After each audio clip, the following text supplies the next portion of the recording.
Kahleah, that 3 you drained over Diamond in the fourth quarter, the first one, because there were 2. What was the message you think you sent with, I guess, both of those 3s late?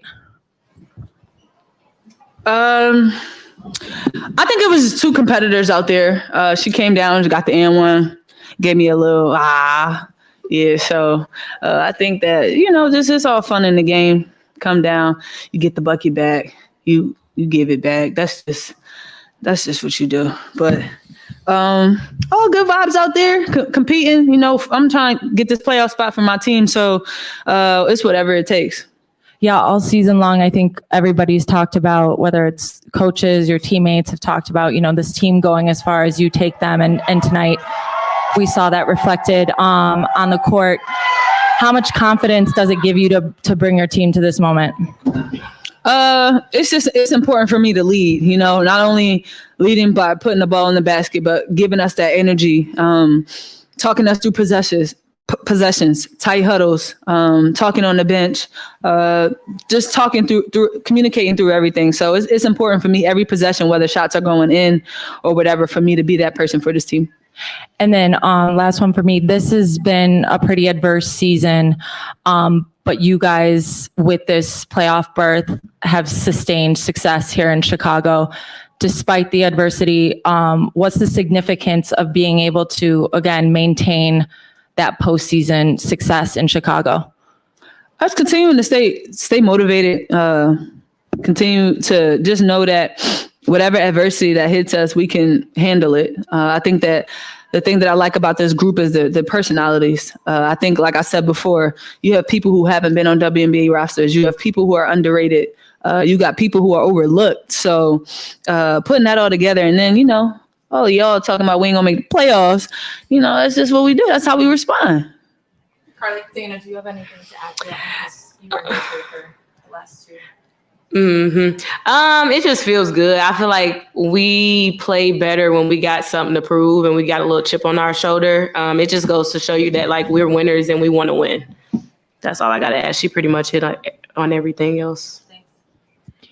Kyle, after the All-Star break, you said that it was go time. What's the sense of accomplishment that you feel just punching the ticket to the postseason and now just seeing what happens later on? Do you feel like a sense of accomplishment, or is it now we still have more to get done?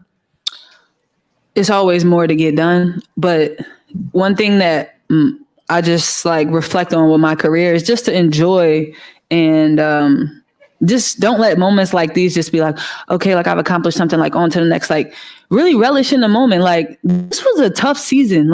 It was hard. It was very hard. So for me to be able to rally the troops through adversity, through everything, and to make the playoffs is an accomplishment that I'm going to relish in this moment. And for sure, when the playoffs start, it's a new season and it's 0-0. So that's another thing that I want to attack, but I'm definitely going to relish in this moment and really feel accomplished. Coach, it looks, did you just get a water bath after the game? Is that why you're covered? Or, what's kind of your feeling after accomplishing this, especially in a season that you took over for? What's your feeling of accomplishment right now getting into the postseason? Well, to be quite honest, I always approach like this. I always approach, this is player's journey, all right? This is not about me. This is not about somebody else. This is player's journey. Now, I was trying to make my goal when I took over the job. I thought it's going to be a hard season. Well, it started that way anyway. If you go back in free agency and the coach led these and such, but my motivation was trying to make the journey for them enjoyable. I don't know how much I get success on that, but that's what my motivation was. And to seeing my players to make the playoff, that gives me a lot of joy, because these guys are under so much pressure, performing on the court. We're just on the sideline. We're trying to get the game plan together, but these guys are on the spotlight and try to show something to the fans every day. They have to come every day to the practice and prove themselves. They have to come and play in front of this crowd every day. They have to deal with their personnel lives and what's going on and these and that. These guys are handling a whole lot. So for me, it's just joyful to watch them to accomplish something like this. So I'm just happy for them. I'm just thrilled and honored to coach them and just be with them at the same time on the court with them. That's my feeling. That's all about them. Last one for me, Dana, plus 13 off the bench. Six woman. There you go. That's what, kind of follow up on that. You've kind of been, in the running for that Sixth Player of the Year. And the one thing that you've just stressed all season is showcasing the confidence that you've gained this year. When you reflect on this season, what are things that you want to take away of the things that you've done well, and maybe something that stood out about this season that you were not anticipating to learn from? I would say first, I think it starts on the defensive end for me. I think I get this team going. I think it just gets our pace better. So defensively, I feel like I've like night and day from especially rookie year. I mean, I got hit by every screen. Like, I just couldn't figure it out. But it takes time, and it's a process and a journey, and everybody's is different. So I think defensively, I've gotten a lot better now. I also feel like offensively, it's a lot of things that I could obviously clean up. My decision making could be a little better. I had 3 turnovers tonight. But I could do better at that. But I think my game is just about me being confident and playing how I play. I don't want to just change my game, but I know it's things that I can do better. But just being confident in myself and just going out there and being me.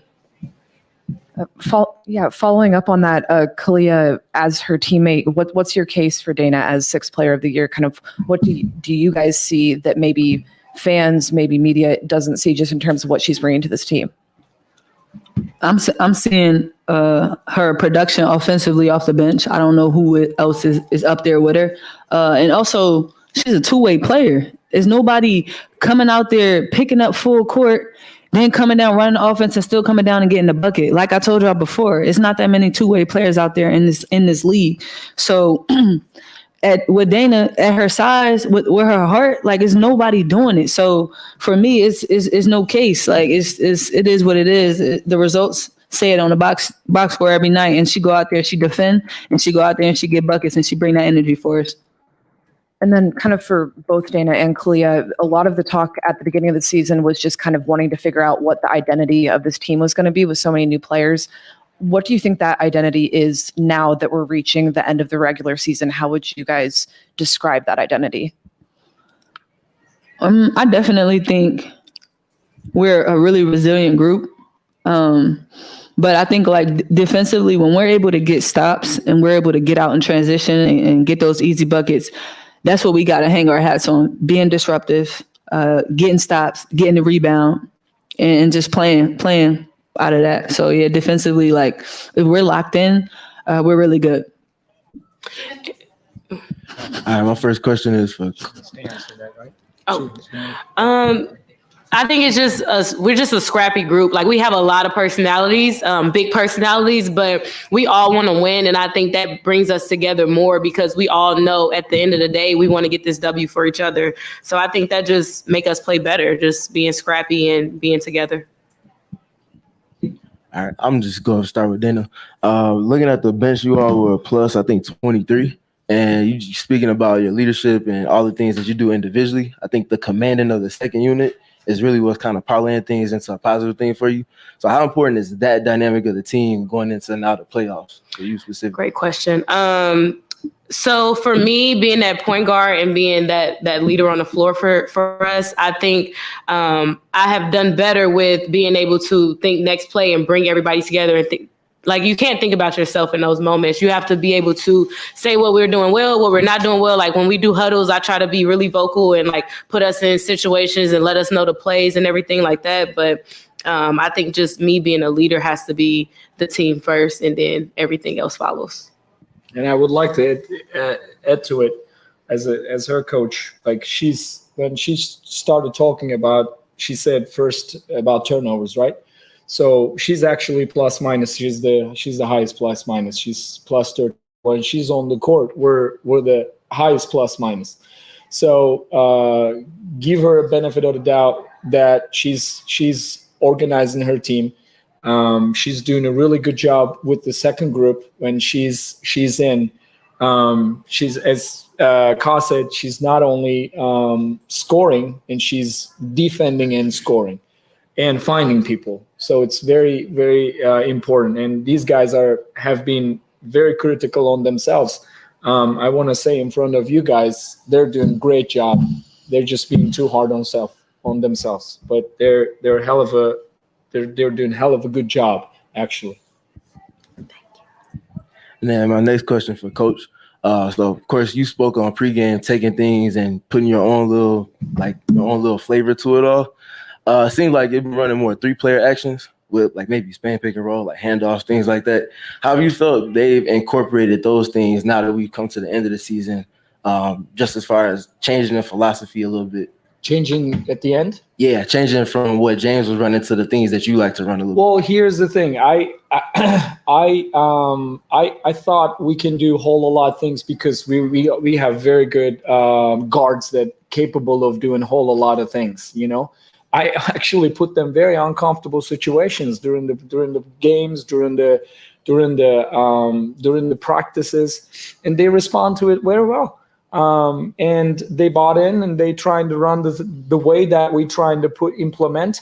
And look, like there are some connections in the team, like, you know, the connections between Courtney Williams and Elizabeth Williams. We put them in a pick and roll situation. The connection between Dana and Ruthie. It's a whole lot pick and roll situations, you know. And now we also put a lot of actions for Ka and Marina with those 3-man actions. So as a coach, when I have a good screen and roll player and good ball handler can read the situations, I'm just trying to put as much as possible on those kind of actions and try to get something out of it. But again, give them a credit. These guys are working so hard, and not only on the court, they're also studying the game so hard. You know, like they sit down in the coaches every day and watching things, and that's a part of practice. I mean, we're not only practicing 2 hours, 1.5 hours, they're also studying the game to be able to do those things. So I guess they're doing an amazing job. Now, one more question for Kahleah. So in the second quarter, it seemed like that was a turning point in the game when you guys got it clicking on offense. I was wondering from your perspective, like what did you see that changed from the first quarter to the second quarter, and ultimately how y'all finished? We got stops. Secure the rebound, and we're getting out in transition, getting out in early offense, not having to have them set up. You know, this is a great disciplined defensive team. So if we allow them to set their defense, their heavy nail, if you're going baseline, the help is coming. So we have to be able to make those decisions. But if we're getting stops and we're on the run, and we can play in transition, and the posts aren't ready, we're in drags, we're really good. Last one, Annie. I'm curious how your guys' experience in late game situations, specifically going back to like the game against Seattle or the win over LA, played into, just this late game composure once again tonight. We got to win. At the end of the day, you just got to win. Like, we know what we got to do. So we just talked about margin of error. We always said we don't have time. We just don't have time for that. Like, we needed to get the win, and that's what we did. Last one. Just to kind of, I'll rephrase this. If you were to sum up the mentality that this team has created throughout the season, like there was just so much adversity, and it seems like there was, not saying there wasn't discipline at the start of the season, but it just feels like it grew as the season went on. How would you describe the mentality of this team heading into the postseason? I just think that, you know, like in the beginning, you know, it was all new, and, you know, we were asking for grace and we were trying to figure it out. And I think just as the season progressed, you expect to get better, and you should get better. And then going into the postseason, you see teams peak at the right time. You see teams figure it out. And that's what we wanted to do. You know, we had some pressure. So, you know, we wanted to make the playoffs, but it was important for our mentality to change because our backs were against the wall. So this is when you see the true character, and you see teams come together, and you see teams work things out and really figure it out there on the court, offensively and defensively. So for us, our mentality was understanding that our margin of error was very slim, and then understanding that we had to have that sense of urgency to win these games. All right, thanks everyone. Thank you. Congratulations.